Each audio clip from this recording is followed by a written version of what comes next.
Come on आपलं Bible घेऊया.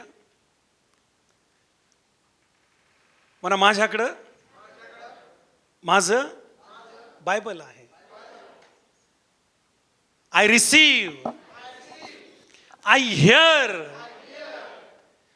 I declare.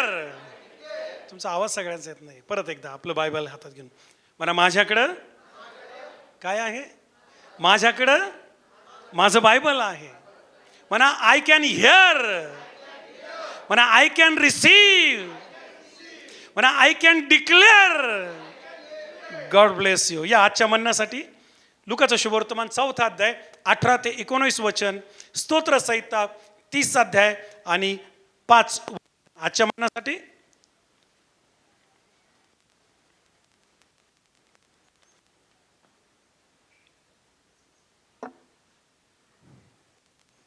Luca शुभवर्तमान 4 अध्याय 18 ते 19 वचन आणि स्तोत्र संहिता 30 आणि वचन 5. हे जे 2 शास्त्र भाग आहे हे आजच्या म्हणण्यासाठी घेतलेले आहेत. आणि हे दोन्ही शास्त्र भाग आपल्या सगळ्यांना एकाच विषयाकडे घेऊन जातात. आणि तो विषय आम्ही पाहतो. डिसेंबर महिन्यात आपण आलेलो आहोत आणि या डिसेंबर महिन्यासाठी परमेश्वराने आपल्या प्रत्येकाच्या जीवनामध्ये आपल्या प्रत्येकासाठी त्याची कृपा करण्याचं ठरवलंय. Amen church. Come on amen church. म्हणा या महिन्यामध्ये परमेश्वर माझ्यावर काय करणार आहे.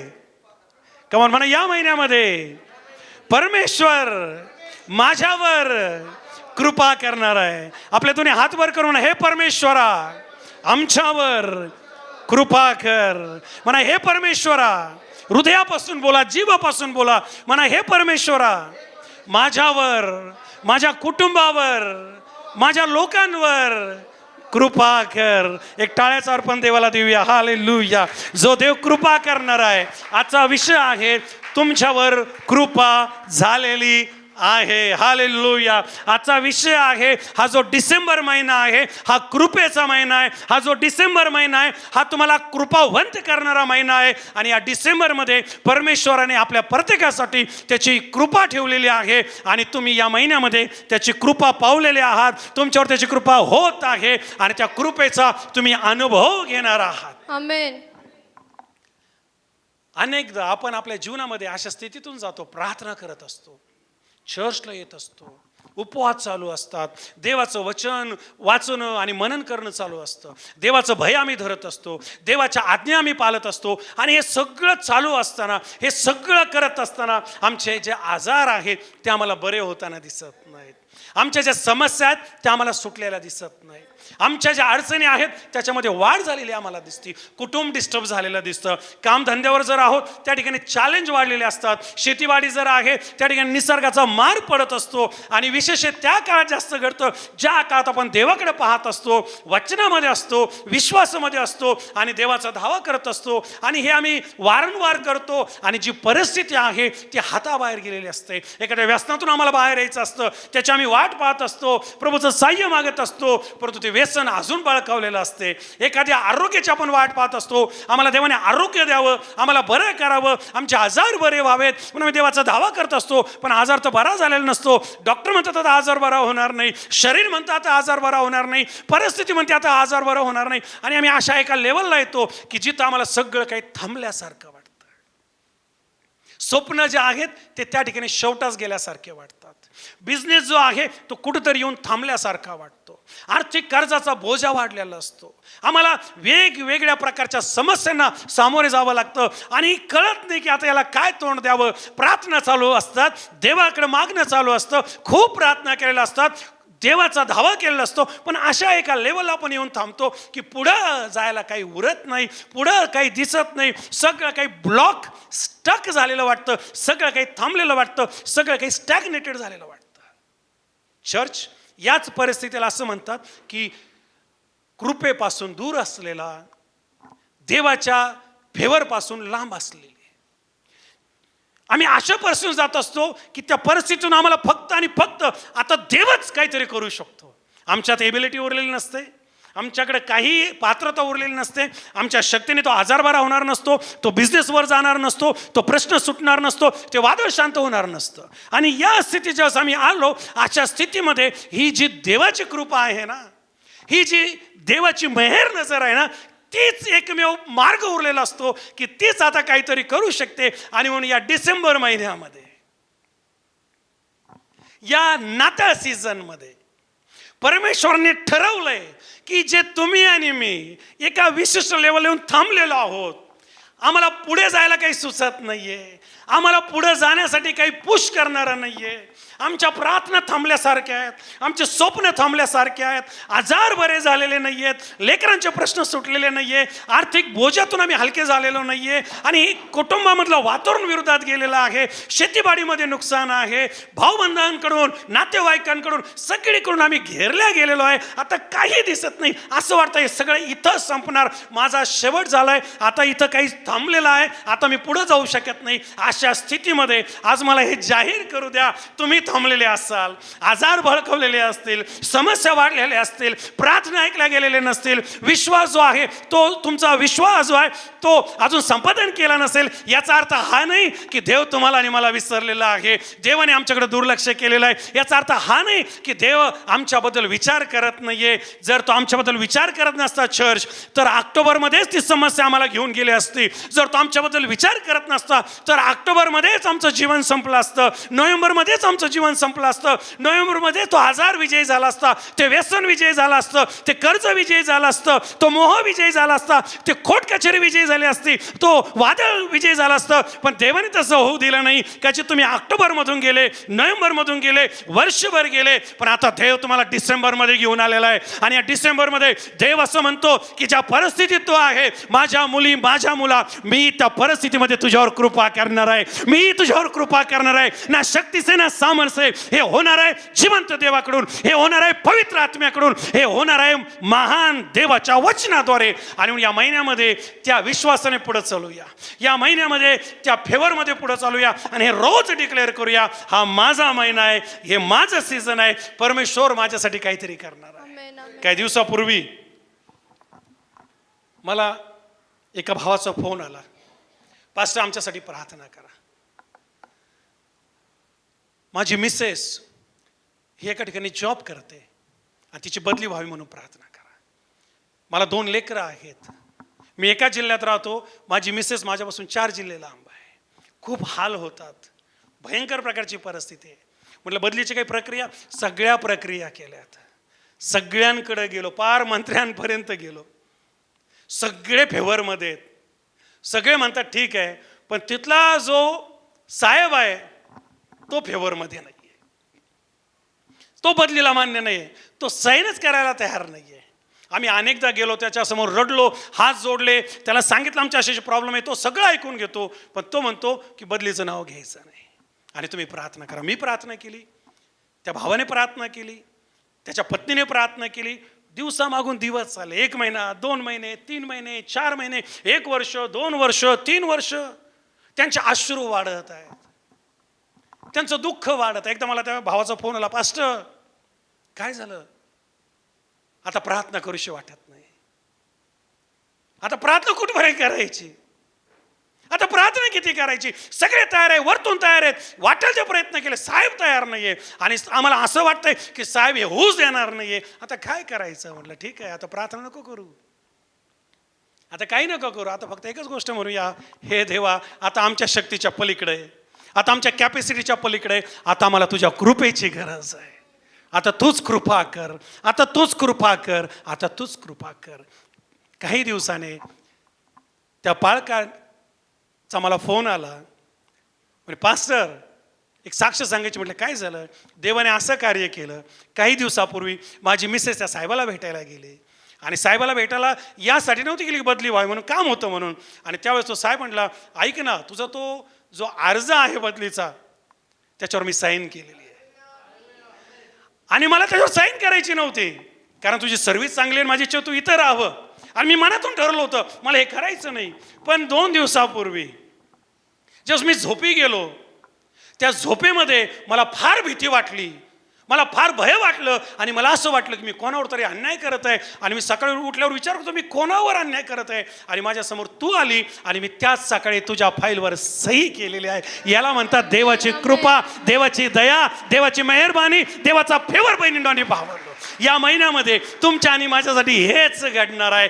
शास्त्र आम्हाला सांगतं की त्याचा क्रोध क्षणभर असतो, परंतु त्याची कृपा किंवा त्याचा प्रसाद हा आयुष्यभर असतो. आपल्या शेजाऱ्याला सांगा, माझ्या आयुष्यभर परमेश्वर माझ्यावर कृपा करणार आहे. Come on church. जे टीव्हीवर पाहत आहे, जे मोबाईलवर पाहत आहे, हा महिना कृपेचा महिना असणार आहे. हा महिना देवाच्या दयेचा महिना असणार आहे. आणि देवाची दया तुमच्याकडे येत आहे, देवाची कृपा तुमच्याकडे येत आहे. आणि ती कृपा तुम्हाला त्या बंधनातून बाहेर काढणार आहे, त्या वादळातून बाहेर काढणार आहे, त्या अश्रूंमधून बाहेर काढणार आहे, त्या शापामधून, पापामधून, व्यसनामधून, परिस्थितीमधून, निराशेमधून तुम्ही बाहेर निघणार आहे. हे तुमच्याकडून आणि माझ्याकडून होणार नाही, हे आमच्या देवाकडून होणार आहे. कारण त्याने तुमच्यावर आणि माझ्यावर कृपा करायची ठरवलेली आहे. डॉक्टरचे रिपोर्ट बदलणार आहे. मी डॉक्टरांचा सन्मान करतो, पण बायबलमधील येशूला बसलेल्या फटक्याने आमचे आजार बरे होतात. देव तुमचा डॉक्टरांचा डॉक्टर आहे. ओ, कोर्ट कचेरीतून तुम्ही बाहेर येणार आहे. शेतीवाडीमध्ये तुम्ही आशीर्वादित होणार आहात. लेकरं तुमचे आशीर्वादित होणार आहे. व्यसन निघून जाणार आहे. तुटलेले संसार परत उभारले जाणार आहे.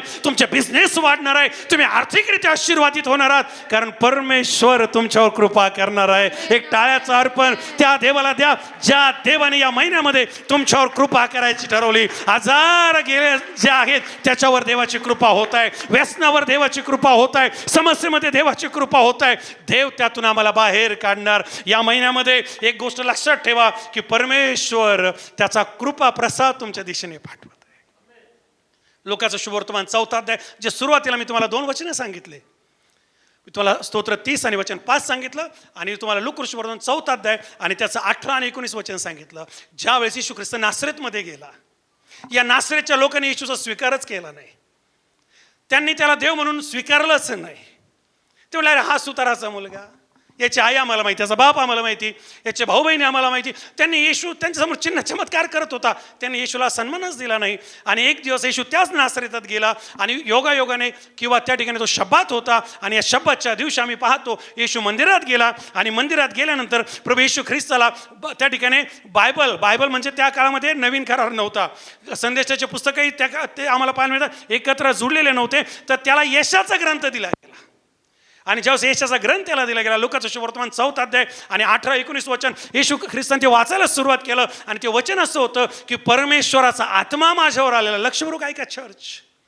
आणि त्याने मला अभिषेक केलेला आहे. आणि कशासाठी अभिषेक केला? जे गरीब आहेत त्यांना स्वार्थ सांगण्यासाठी, ज्यांना धरून नेलंय त्यांना मुक्त करण्यासाठी, जे जखमी झालेत त्यांना पट्टी बांधण्यासाठी, जे शोक करत आहे त्यांना हर्षविदित करण्यासाठी. आणि लक्षपूर्वक ऐका, लक्षपूर्वक ऐका,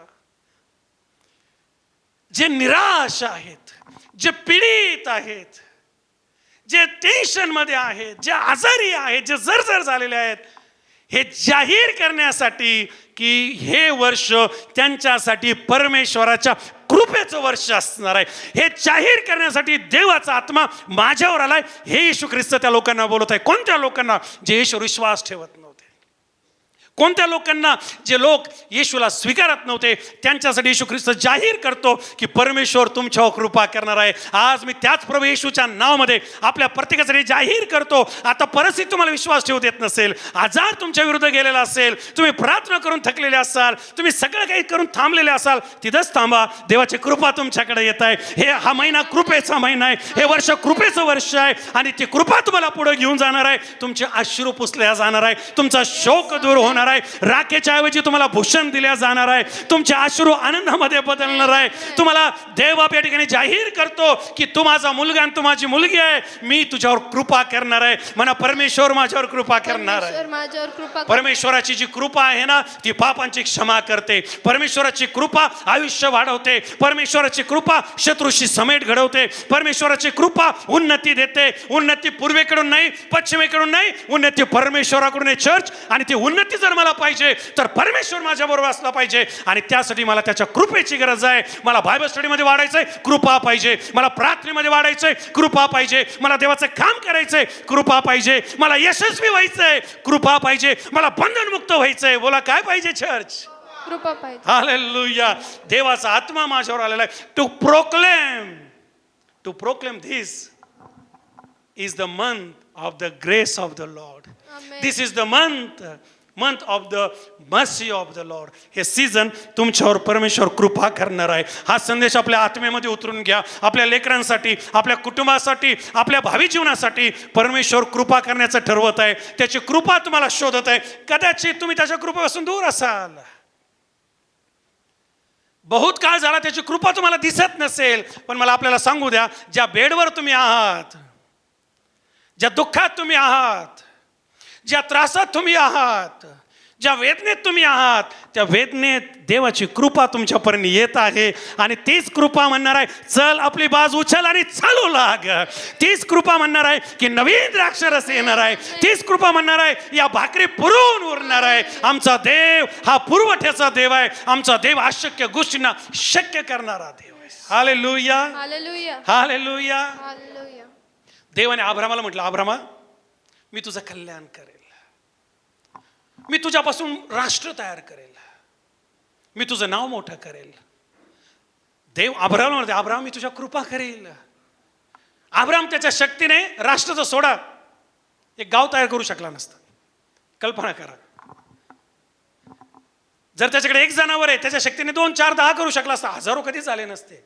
पण देवाने ठरलं कृपा करायची आणि देवाने त्याच्या कृपा करायला सुरुवात केली. अब्रामाचं नाव मोठं व्हायला लागलं. अब्रामाला मुलगा झाला, इसाक. अब्राम फार आशीर्वादी झाला. आता त्याला इसाक झाला. देव इसाकाला म्हणाला, इसाका, मी तुझ्यावर पण कृपा करेल. मी तुझ्याद्वारे पण राष्ट्र तयार करेल, कारण तुझ्या बापाला मी अभिवचन दिलेलं आहे. इसाकाने देवावर विश्वास ठेवला. इसाकला लेकरं झाले. इसाकाला आम्हाला पाहायला मिळतं 2 मुलं झाले. एकाचं नाव याकोब आणि दुसऱ्याचं नाव,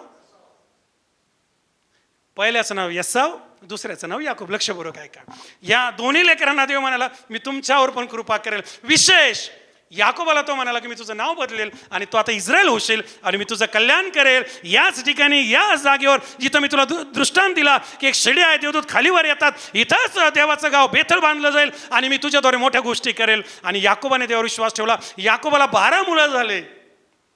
या 12 मुलांना आशीर्वाद दिले, तुमचे वंश होतील. आणि या 12तला जो 11 होता योसेफ, त्याला आशीर्वाद दिला, तुझं राष्ट्र तयार होईल. आणि ज्यावेळेस आम्हाला पाहायला मिळतं, या 11 जणांनी योसेफाला विकलं. तो आम्हाला पाहायला मिळतं मिस्रात गेला. आणि मिस्रात गेल्यानंतर त्या ठिकाणी दुष्काळ आला. आणि त्या दुष्काळामध्ये कसं त्या दुष्काळाला सामोरे जावं याचं ज्ञान देवाने योसेफाला दिलं. आणि फारोने योसेफाला पंतप्रधान केलं. याकोब दुष्काळात, याकोबाचे मुलं दुष्काळात, पण एक मुलगा सुकाळात होता. त्या मुलाला कळलं आणि त्याने हे भाऊ, बाप, आई तिकडे बोलून घेतले. आणि तिकडे गेल्यानंतर हे तिथं राहिले आणि बरेच वर्ष गेले. योसेफ मेला, हे सगळे मेले. यांची संतती वाढली, इतकी वाढली की एक राजा यांच्यावर आला, ज्याला योसेफबद्दल माहिती नव्हती, त्याचं फारो. आणि त्या फारोने ठरवलं की अरे, हे फार जास्त झालेत, हे जास्तच कृपा पावले, हे जास्त आशीर्वादी झाले, जर या असेच राहिले तर अवघड होईल, हे इथून निघून जातील, यांना इथंच ठेवायचं. म्हणून काय करायचं, या फारोने एक युक्ती लढवली. याने यांच्यावर कारभारी किंवा यांच्यावर त्याने मुकादम ठेवले आणि त्यांना सांगितलं, यांच्याहून सक्तीचे कामं करून घ्या. चर्च लक्षपूर्वक ऐका,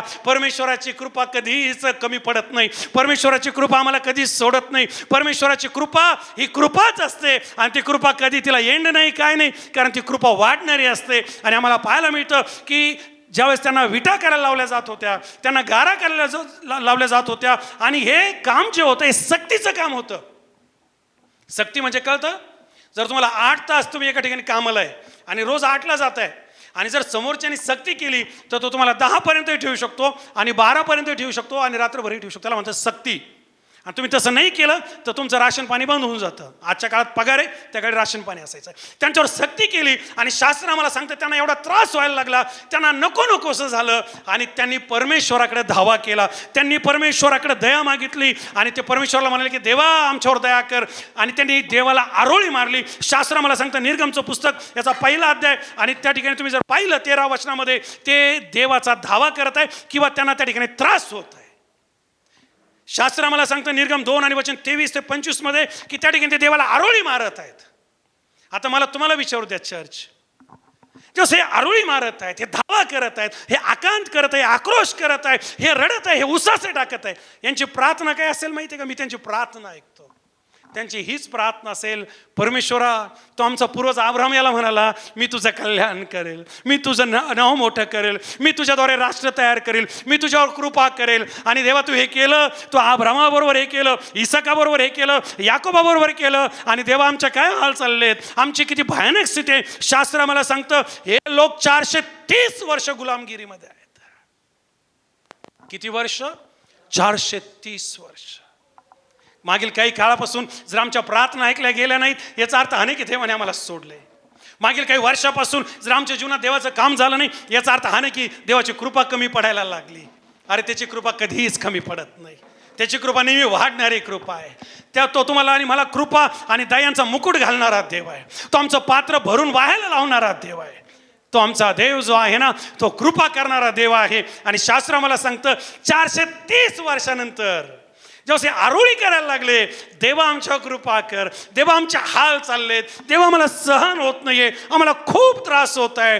देवाने अब्राहम, इसाक आणि याकोब यांची आठवण केली. आणि काय आठवलं देवाला? की मी अब्राहमाला म्हणालो होतो मी तुझ्यावर कृपा करेल, मी इसाकाला म्हणालो होतो मी तुझ्यावर कृपा करेल, आणि मी याकोबाला म्हणालो होतो मी तुझ्यावर कृपा करेल. आज त्याच देवाला, त्याच अब्राहमाची ही जी संतती आहे आणि हे जे अब्राहमाचे डिसेंडन्स आहे, यांच्यासाठी हे आरोळी जाऊ द्या, किंवा हा दावा करूया की परमेश्वर तो अब्राहम, इसाक, याकोब यांच्यावर कृपा करणार देव आहे. या महिन्यात तू माझ्यावर कृपा कर. या महिन्यामध्ये माझे उसासे पहा, माझा धावा पहा, माझे अश्रू पहा, ओ माझी शोकांतिका पहा, माझं दुःख पहा, माझे आजार पहा, माझ्यावर होणारा अन्याय पहा, माझा जुलूम पहा. परमेश्वर तुमची आठवण करेल, परमेश्वर तुमची आठवण करेल, परमेश्वर तुमची आठवण करेल, कारण तो कृपा करणारा परमेश्वर आहे. शास्त्र आम्हाला सांगतं की देवाने यांची आठवण केली. देवाने मोशेला निवडलं. देव मोशेला म्हणला, जा, माझ्या लोकांनी माझ्याकडे प्रार्थना केली. माझे लोक म्हणतात देवा आमची कृपा कर, माझे लोक म्हणतात देवा आमची सुटका कर. तू जा आणि माझ्या लोकांना सांग की मी त्यांची प्रार्थना ऐकलेली आहे, मी त्यांच्यावर कृपा करणार आहे, मी त्यांची सुटका करणार आहे. मोशे म्हटलं देवा 430 वर्ष हे किती भयानक आहे, कसं होणार? ते माझा स्वीकार करणार नाहीत, आणि जर मी हे त्यांना सांगू त्यांना खरं वाटणार नाही. मोशेला देव म्हणाला, बाबा तू जातच आहे, तू जाऊन त्यांना सांग, हे मी सांगायला लावलं. तो म्हणतो तू कोण? ते मला विचारतील कोणता देव, त्याचं नाव काय? देव म्हणतो तू जा आणि सांग मी अब्राहम, इसाक आणि याकोब यांचा देव. एक टाळ्याचा अर्पण देवाला द्या चर्च. शास्त्र आम्हाला सांगतं, निर्गमाचं पुस्तक प्लीज आपण वाचूया. निर्गमाचं पुस्तक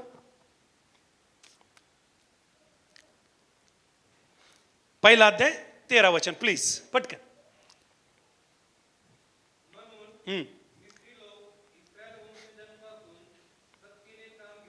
येस,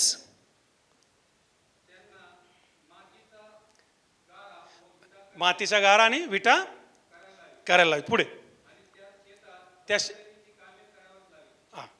निर्गमचं पुस्तक 12 अध्याय 40 आणि 41 पटकन पटकन हे वचन वाचा, मी तुम्हाला हिस्ट्री लक्षात देईल. पटकन.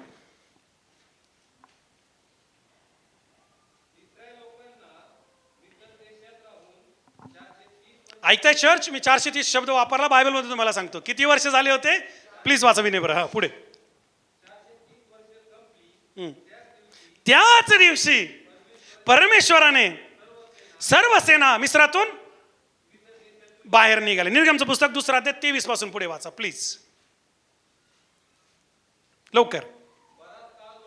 बराच काळ लोटल्यावर मिस्राचा राजा मृत्यू पावला. पुढे. बिकट दास्यामुळे उसासे टाकून आक्रोश करीत आणि त्या दासत्वातून त्यांनी केलेली आरोळी वर देवाकडे गेली. हालेलुया. पुढे वाचा विनम्र. खालचं वचन फार इंटरेस्टिंग आहे, ऐका चर्च. म्हणून देवाने इस्रायल वंशाच्याकडे दृष्टी लावली. पुढे वाचा. देवाने त्यांच्याकडे लक्ष पुरवलं. आणि शास्त्र आम्हाला सांगतं की देवाने त्यांच्याकडे लक्ष का पुरवलं? कारण देवाने अब्राहम, इसाक आणि याकोब यांची आठवण केली. मला आपल्याला आज परत तुम्हाला सांगू द्या, ज्या स्थितीतून तुम्ही जातात, तुमचा धावा देवाकडे जाऊ द्या, तुमची आरोळी देवाकडे जाऊ द्या, तुमचा आकांत देवाकडे जाऊ द्या, तुमच्या अश्रू देवाकडे जाऊ द्या. आता म्हणा, तेव्हा माझ्याकडून काही होणार नाही, माझ्या शक्तीने काही होणार नाही, मला काही दिसत नाहीये, सगळे काही थांबल्यासारखं आहे. आता जे काही होणार आहे ते तुझ्याकडून होणार आहे. तू माझा पूर्वज अब्राहम याला म्हणाला की मी तुझा कल्याण करेल, मी तुला आशीर्वाद देईल, मी तुझ्यावर कृपा करेल. मी ते आशीर्वाद स्वीकारतो, मी ती कृपा स्वीकारतो, मी ते डिक्लेरेशन स्वीकारतो. तू माझ्यावर कृपा कर, माझं आयुष्य बदललं जाओ, माझे लेकर शापमुक्त हो, माझा बिझनेस वाढो, माझ्या शेतीवर आशीर्वाद येऊ, माझे आजार बरे हो, माझं कर्ज निघून जाओ, हो माझं तारण हो, मी आशीर्वादित हो, मी व्यसनातून बाहेर येऊ, मी पापातून बाहेर येऊ आणि मी विजेता म्हणून जीवन जगो. तुम्हाला त्या लेवलला घेऊन जाणार आहे ज्याचा मी तुमच्यावर कृपा करणार आहे. मोशे म्हणाला, राजाला काय सांगू? मोशे म्हणाला, मला बोलता येत नाही, लोक म्हणतील तू खुनी, आम्हाला तुझा इतिहास काय माहिती नाही का, आम्हाला तू सांगतो का?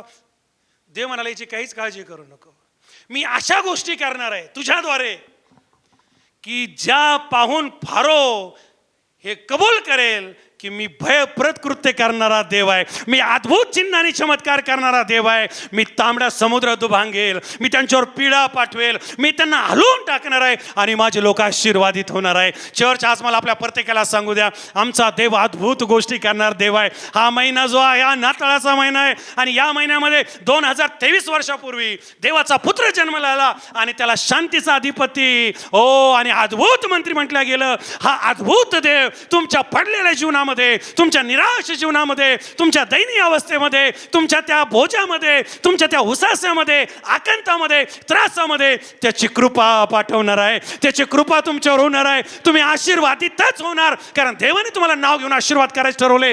देव जर तुमच्या बाजूने, तुमचा विरोधी कोण असणार आहे? म्हणा, हे देवा या महिन्यामध्ये माझ्यावर कृपा कर. ही आरोळी नावाला येऊ देऊ नका, ही आरोळी बोलायची म्हणून बोलू नका, ही आरोळी एका मुलीची, मुलाची जिवंत देवाला असू द्या की देवा माझ्यावर कृपा कर. ती कृपा व्यसनातून बाहेर काढणारे, ती कृपा कर्जातून बाहेर काढणारे, ती कृपा पापातून बाहेर काढणारे, ती कृपा शापातून बाहेर काढणारे, ती कृपा दुःखातून बाहेर काढणारे, ती कृपा अश्रूतून बाहेर काढणारे. हा महिना कृपेचा महिना आहे. या महिन्यामध्ये तुम्ही कृपावंत होणार, या महिन्यामध्ये तुम्ही आशीर्वादित होणार. बोलो येशू मसीह की.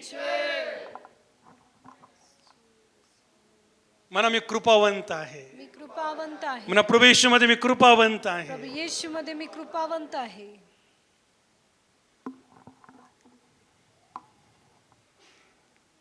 यीशु मेरे, यीशु मेरे, यीशु मेरे, यीशु मेरे, यीशु मेरे,